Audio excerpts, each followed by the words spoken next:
Hey, what's up? Not much. What what is on your mind, my friend? How you doing?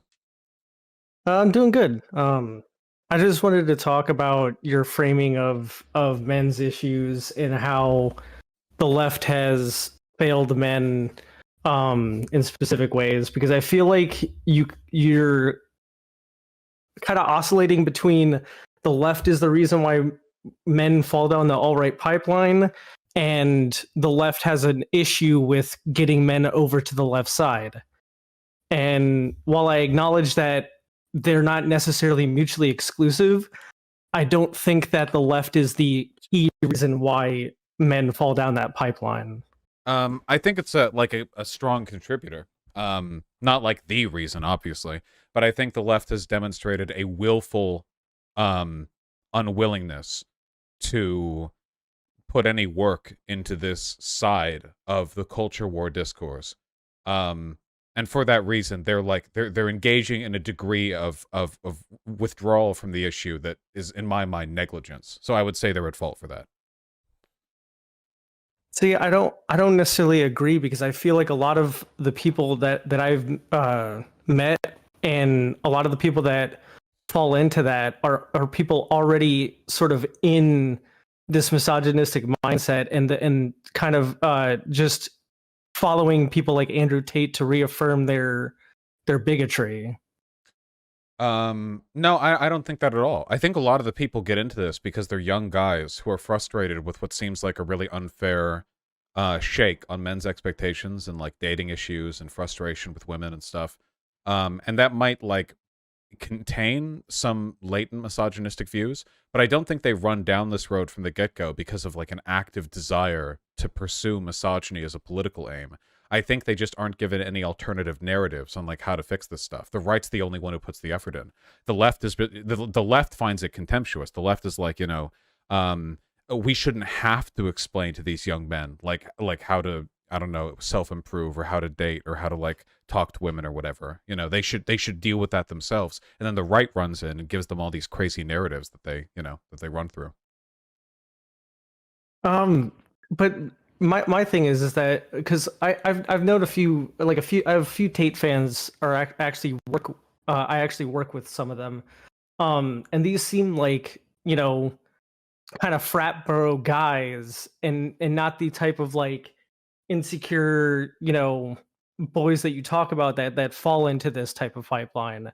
It feels like a lot of the time you get these sort of quote unquote alpha males in those circles and uh I do agree there probably is a contingent of insecure guys that fall into this and people sort of struggling to find social acceptance, but I think a lot of the people that fall into it, like the Aiden Ross guy, like I feel like he's someone that didn't grow up insecure. He grew up quite wealthy and you know quite privileged and is seeking out Tate to sort of reaffirm his misogyny. I think Aiden Ross just wants money mostly. But frat boys are crazy insecure. I mean, the reason they pursue those like expressions of hypermasculinity is usually because they're not comfortable in like who they are to begin with. I mean, it's like a kind of performative overcompensation. There are a ton of Tate fans who are younger. I mean, it's like a thing. Like you've seen like teachers talk Mhm. about how they have a bunch of like 12-year-old Tate fans skidding around their classroom or whatever. And I have to believe that's just because like at that age, you're young, you're insecure, you're looking for some kind of narrative on how to build your life, on how to act. Mhm. You have these insecurities about women, or I guess girls at that age, and like how you're supposed to talk to them, and like your frustrated feelings about puberty and sexual development and all that stuff. And the right just jumps into this with their own narratives. Like, yeah, dude, like, here's why you're insecure. Feminism is making women unapproachable and undesirable. This is why women suck. Guys, you have to work on like bettering yourself with like exercise and also get into crypto. Like, they really get into it and like try to provide a cohesive, like full ideology to get insecure guys like right away. And the left just doesn't touch this. They just flat out don't. The only thing that the left seems to want to say to young boys is like, hey, you need to check your privilege and like work on these toxic behaviors, which is just not a sell to a lot of them. Self-improvement can't be the thing you open with. It has to be the thing that you kind of like encourage after you've moved them in. You know what I mean? Uh, kind of. Would you agree that the left at least has a pipeline insofar as uh sort of debunking a lot of like the alt-right narratives? Yeah, well, I think the left is better when it comes to that. Even that we're not great at. I mean, I feel like it's better now than it was when I started my channel. Um, but there is definitely like a road there. I just think that there's nothing when it comes to like the young insecure guy demographic, which is crazy because those are the people who form fascist movements, right? I mean, those are like Hmm. that's the bedrock of that kind of engagement. What do you think? What do you think the left could do to sort of pull over, even like the frat bros or like the people that are super deep into it? Well, the frat bro stuff is tough because they've probably been inundated in this for like a long time. I really think that like you have to meet people where they are, right? If like middle and lower class workers are feeling anxious about their role in the workplace because they feel immigrants are going to steal their jobs, the immigrants aren't, but you still like as a leftist, you have to go in and go, okay, like I understand your economic insecurity, but here's the actual reason this is happening. Here's what you can do. Like you try to, red pill them on this class consciousness stuff. And for the insecurity stuff, I just think we need to have as aggressive a cottage industry on reaching out to young guys and their insecurities as the right does. I just think we need like different sets of narratives, obviously, where rather than it being all about like feminism is ruining women, hypergamy is ruining women, the only thing you can do as a guy is bottle up your emotions and try to be strong. I think we need to like with different narratives on like sociability or the value of making friends and really stick with that. Also dating stuff too. Like guys get super insecure about that stuff. You gotta reach out to them. Yeah. Okay.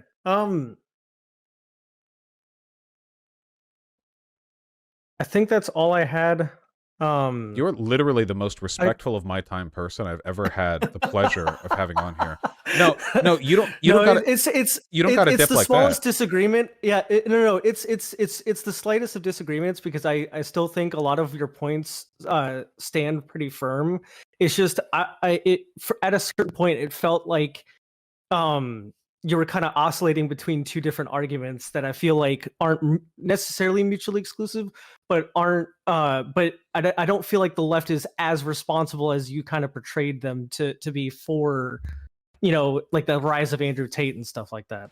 Yeah, I mean, there's no way to objectively measure it. I just, given like the recent drama on Twitter where I said we need to address men's issues and I got accused of being pro incel and pro rape by a lot of people, even some more mainstream like bread tubers or whatever basically said that.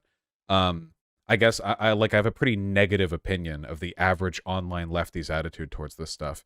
And I remember growing up, and I don't know what your disposition was growing up, like politically or whatever, but I remember being 14 or 15, and at the time I was like libertarian in the sense that I had no idea what I was talking about, and I just thought like freedom is good, the state's bad, police are bad, authority is bad, haha. Like I didn't really have like a cohesive set of positions.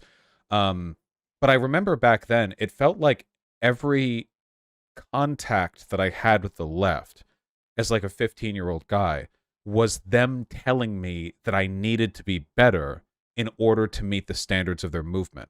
Whereas the right Hmm. never had a problem with anything that I did or said as long as it wasn't a direct attack on their movement, right? So like conservatives will cheer every time you say anything that agrees with them, no matter what your position or disposition is. Like they just love, like they have no standards. And then for the left, it's like, okay, no, actually, like if you want to be a guy who's like talking on like feminism, like you better be educated on women's issues, and also don't speak over women on it. And if you want to talk about this or that, like you have to know your place when talking about it. And it's just so unappealing. I feel like it takes an act of will or like self debasement as a white guy to get into the left sometimes because you have to like overcome this barrier of people thinking that your demographic disposition makes you like less trustworthy or worthy of being in their group, which is dumb because white guys are literally the most powerful social demographic. You'd think they'd want as many of them in as possible, but Yeah, I actually find myself occasionally like um kind of hesitant to flirt because I don't want to come off as creepy. Um and like kind of policing how I act around people a lot of the time because of those sort of expectations. Um I because genuinely I think that moves more people over to Andrew Tate than any other issue. I mean that 100%. The guys being worried that they'll be accused of being creepy if they flirt, I legitimately think that might be the actual number one thing that gets people rolling down that road. It's actually like if you've ever been a young guy in chat, you know if you're watching, that shit weighs on your mind like a lead brick. Like that's like a boulder sitting on your brain for a huge portion of your life. For some people, it never goes away. It takes it seems so small, but it actually takes up like a huge amount of your brain. It's yeah, insane. Yeah. like if people had told me that relationships and stuff like that is about communication and about communicating your desires and your boundaries and stuff like that, I feel like I probably would have had an easier time trying to find that, because even today I still struggle with certain issues with just like, are they really my friend, or they don't really talk to me that much and stuff like that, and it kind of makes me engage in really uh sort of weird behaviors where I'll like just like stop talking to people because it doesn't feel like they're my friend or whatever, because of just like how unsure I am of myself and my worth to others. Yeah, and this motivates guys to be so antisocial too, because like so the ability to like make friends and flirt with people, this is like a fundamental human thing, you know. This isn't like a male entitlement thing or whatever. Like the ability to just socially engage and indicate interest to other people is like such a big thing. And Hmm. I think especially a lot of trans guys that I've talked to have had this weird experience where like when they lived as a woman, they could kind of like just talk to anyone. They had considerations about their own safety and being taken seriously, of course. It's not like sexism didn't exist to them.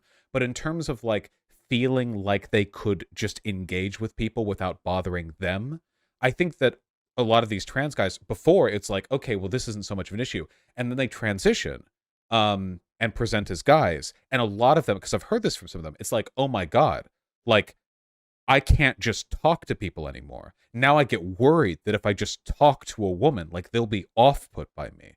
Or if I like engage with somebody, like they might perceive me as like a threat or like annoying or weird or creepy. And that thought didn't even occur to them before. And it makes you wonder, like, for a lot, like some of these trans guys haven't even like taken testosterone or whatever. So it's not a physiological difference. We're talking just like a change in social presentation, and suddenly you're just in a different class of people when it comes to your right to engage with others. It's really weird.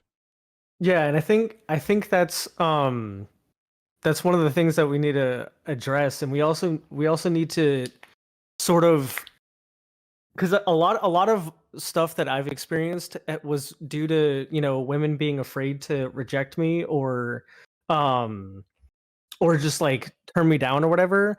And I feel like we also need to address and try and get guys to sort of take rejection on the chin rather than you know expecting to get something out of women, and try to be better at accepting rejection.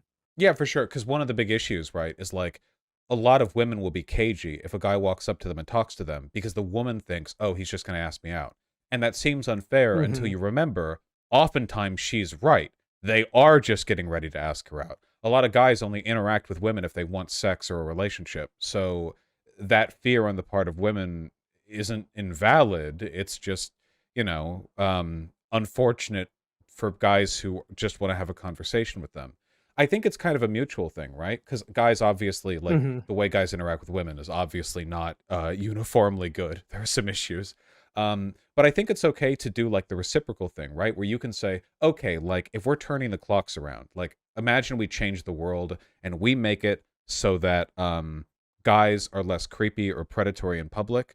Okay, that's great. But this has to go both ways. You now have to be like more charitable to guys, you know? Like an Hmm. effort has to be made here. A lot of guys are worried about being considered creepy and sometimes get called creepy when they legit have done nothing wrong, and that is kind of fucked up, right? Like we should be more charitable in those instances because that does discourage them from engaging with other people in ways that are kind of healthy. We all do this to an extent. I mean, how many times, like you can think in your head, how many times have you had an innocuous conversation with a woman where nothing was demanded of you? You just talked for a bit, and then afterwards you thought, wow, she was kind of creepy. Because I can think of maybe a couple of times in my life that's happened, whereas reflexively, I've had quick convos with guys where they did nothing wrong, they weren't weird, they didn't smell weird or ask anything of me or bother me in any way, and at the end of it, I still kind of thought, you know, like I would have rather not had that convo. But if a woman does that with me, and I just have a quick nothing convo with a woman, afterwards I'm like, cool, that was nice. It's like, why? Like literally, like why? You know? Yeah, definitely. Shit, I forgot what I was gonna say. I'm sorry, I'm totally rambling. It's just these No, are no, like such it's not. nebulous little like things, but Yeah. they build up in a guy's head, you know? It really Oh, makes them feel yeah, it reminded me of the discourse surrounding the workout clip. I think you were about to watch it. Where the lady is at the gym and is like suspicious of this guy, and a lot of people were like kind of hounding her for uploading it in the first place. And I'm just like, well, just think about why she uploaded it. Like, think about the fact that she has to have these suspicions in the first place because the people being creepy at the gym happens all the fucking time. yeah, no, for like I totally get like the reservation, right? But it creates this like death loop, you know? Or this Hmm. cycle. And then a lot of guys won't even talk to women because they're afraid of being called creepy. And like that does move them over to the Tate side of things. Because if you are like in lived experience terms, if you're a guy and you literally feel like you can't talk to women anymore because you just get called creepy for nothing, and that doesn't always happen. That doesn't even happen that often, but it happens sometimes. That's like so easy to turn into like an anti-feminist narrative, right? Like that's the next step to that. It's like, oh, well, you know why they're like that? And any like feminist or left-leaning person who walks up and is like, well, have you considered altering your behavior? That's just going to do nothing for that guy. It's going to feel like patronizing bullshit. Like cuz some of these guys legit don't aren't really like bad. Maybe they're a bit awkward, you know? Um, Sometimes advocacy for self-help actually comes across as really tone deaf, which is one of the things the incels complain about, right? Like some guys are just really, really, really unattractive. It's unfortunate, but that's a thing that's been known to happen. And they feel patronized because if they complain about their inability to find other people interested in them, it's like, ah, well, have you showered? And showering's good advice, but for some people, it's like, well, you, like, come on, you know, like Hmm. seriously. And it's like, well, how do you solve this? What narrative do you give these guys that makes them want to approach these problems in a different way? I think it really has to come down to being able to educate people when they're young about these types of things. I think that ultimately that's what it's going to come down to because I feel like as it is right now with how our society is, a lot of boys do grow up sort of expecting women's attention instead of just building relationships with them and building friendships with people of any gender. No, yeah. It's just a difficult thing to tackle. It's this weird blurry space of self-help and like social expectation and gender normativity, and it all blurs together and it just kind of makes these problems like a fuzzy mess, you know?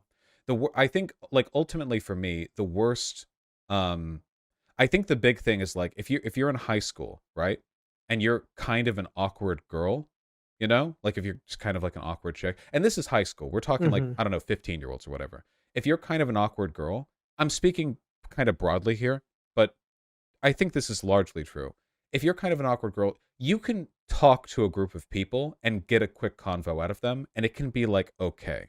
If you're an awkward girl and you go up to like a guy or two and like want to say something about classwork or you want to like ask a question about a lecture or whatever, I feel like even if the girl's anxious, you can reasonably expect the guys aren't going to like think or say, "Oh, that's so creepy," like, "Oh my god, weird, ew." But the reverse is not necessarily the case. There are a lot of awkward guys for whom interactions, not just with women but broadly, are like an impenetrable wall. Um, and they know it, and everyone else knows it too. And it's just like a silent, unacknowledged fact. And the guy didn't do anything wrong. It's just a product of biases we have and, unfair expectations all around. Um, and I just want us to be able to say something to those guys that isn't, you need to work on your toxic masculinity. I want us to have like a little more to offer, just like anything, like even words of encouragement or advice or sympathy. Yeah, man, sometimes women can be like really kind of mean and unfair if they think you're being creepy when you're not doing anything. But that's life, right? But yeah, I don't know. I just feel like we can be more cohesive here a little bit. Yeah, I've been thinking of making a video on masculinity and how to tackle these sorts of issues. I think I might do it soon. Actually haven't uploaded or streamed in a while. I gotta be consistent. We're actually at near 30 minutes here. And this has Okay. been such a respectful conversation, even if it's mostly me rambling. Wait, shout yourself out, please. Oh yeah, Leftist Owl on Twitch and YouTube. Also on Twitter at NBMess2, ENBYMESS 2. I really appreciate you hopping on. Thank you. Yeah, thanks for having me on. Hopefully we can chat more in the future. Yeah, and it'll sound like less of a therapy session, maybe mutually with the on my end with the rambling. Thank you, and take care. You too. All right, you will. Okay, I want to say really quickly because people get mad when I generalize. I'm not saying that women ever get like the bad side of things when they're socializing. I just want to say, okay, I think so. I want to talk really quickly about like social freedom. Okay, for a lot of people, especially insecure people or awkward people or people lacking in confidence, the worst thing that can happen in a social interaction is to make another person uncomfortable or to feel like they're making another person uncomfortable, right? That's like the main thing, I think. So we talk a lot about women being like the victims of violence, and that's a real thing, and I'm not downplaying that. But if we're talking like you're at a party and you're just casually chatting, let's leave out the edge case scenarios of like a guy freaks out and beans you with a champagne bottle, and just talk about like the direct interactions. And this right here is like um an element of freedom that women have that men don't. And it's as simple as this, okay? If you're at a college party and there are two guys sitting on the couch and there's room for one more, and the third space is filled with a woman of average demeanor and attractiveness, I guess, whatever that means to you. It means a lot to different people. That woman can sit down, and the two guys will often think like, oh, this is pleasant. There is now a woman around us. That's nice. A woman sat down next to us. I know this because I felt it. Yeah. Like, right. Like if you're at a party and you're just like, come on, you all know. If you're sitting down somewhere, like at a party, and then like a nice like lady sits down, it's like, oh, okay, For the guys, it probably makes them feel like they're not off-putting, in a lot of cases, which is nice. A lot of people just like being around women. Women are considered to be more desirable social partners, not for romance alone, but like broadly just to be around by a lot of people. It's one of the reasons why Siri and Alexa and Cortana for Microsoft have female voices by default. Studies have shown this. The reverse of this doesn't happen if it's two chicks sitting down at a couch and a guy sits down. The girls might appreciate his company, but I think we can all understand the dynamics a bit naturally different. The guy might feel like he's imposing, or the women might think that he's imposing. They probably won't be like uplifted by their company, I've never heard of a woman thinking or saying like, oh, and then a guy sat next to me. That was nice. Wasn't that nice? It kind of fits in with how women compliment each other all the time and receive compliments decently often. Obviously, not all women. I'm generalizing, but it does tend to happen. But guys don't. Like, that meme of how guys will get complimented once and remember it 6 years later? You know what I mean? It's kind of a real thing. Guys don't get compliments that often. And it's reflective of like a general attitude we have. And what I'm talking about, like, ultimately, it's about freedom. I'm talking about, like, the freedom to interact with people while feeling like you are contributing to their lives, and it's a mutually beneficial interaction, you know? Um, it's I'm simply talking about, like, the ability to engage with others in a friendly, positive way. I'm not talking about sex, I'm not talking about dating, I'm not talking about flirting. I'm just talking about the presence of others and how it makes you feel. And in this respect, I think men are legitimately disadvantaged and have a lot of insecurities and anxieties about being thought of as creepy or unwanted or an imposition on others. And oftentimes, I feel like these feelings on their part are warranted because other people do feel that way, even if the guy hasn't done anything wrong, even if the guy has not been rude, creepy, weird, off-putting in any way, if he's just behaving like a normal guy, like totally normal, you know? Sometimes he'll still be thought less of. Um, and this stuff, I think, really weighs on guys' minds. And I think the anxieties about a world which could produce this apparent unfairness, this seeming hostility to guys just being socially present, you know? I think that this leads a lot of guys to look for answers that are only being provided by the right. Okay. So yeah, yeah. Anyway, I know I talk about this a lot, but you know, and this is fixable. Don't get me wrong. There are guys who have had this issue who can help with it, with changes to their behavior. Oftentimes, it's like an attitude thing, right? Maybe some people will think you're kind of weird, even if you're not doing anything wrong. But, you know, if you can identify tells on other people's feelings, you can overcome that and hang out with people who do appreciate your company. It's totally possible. It's just, you know, it's something worth talking about. That's it. I just think it should be discussed. I think it should be talked about. It's the main thing I'm proposing here.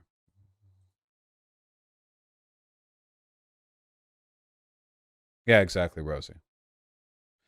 Yes, Nayslayer. Yes, it's true. Obviously, all of this varies massively place to place and individually. You know, we're literally talking about like gender dynamics across billions of people. But I do think this is like a consistent trend, worth talking about. Oh, the Andrew Tate stuff isn't just a white people thing either. I've said this before, but there is a massively disproportionate community of Indian incels in the English-speaking internet.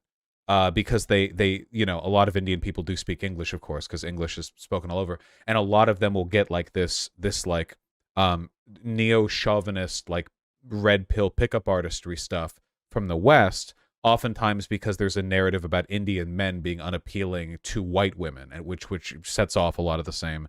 Yeah, this happens all around. It's not at all a like just white guy thing. It is definitely a guy thing for the most part, though the femcel conversation still looms in the distance. We have to talk about that down the road. Just read Chainsaw Man, I guess. Read Chainsaw Man Part 2. So yeah, hold on. Can I find that image in time for it to fit in the segment? There it is. Perfect. Yeah, just read. For the femcel discourse, if you want, you can just read Chainsaw Man Part 2. For everyone's favorite, My Little Femcel. Fantastic. 2023 is the year of the autist and the year of the femcel. How? I don't want to get into it right now. Who's the sloppy blowjob character? Kobeni is the character who's made a contract with the sloppy blowjob devil.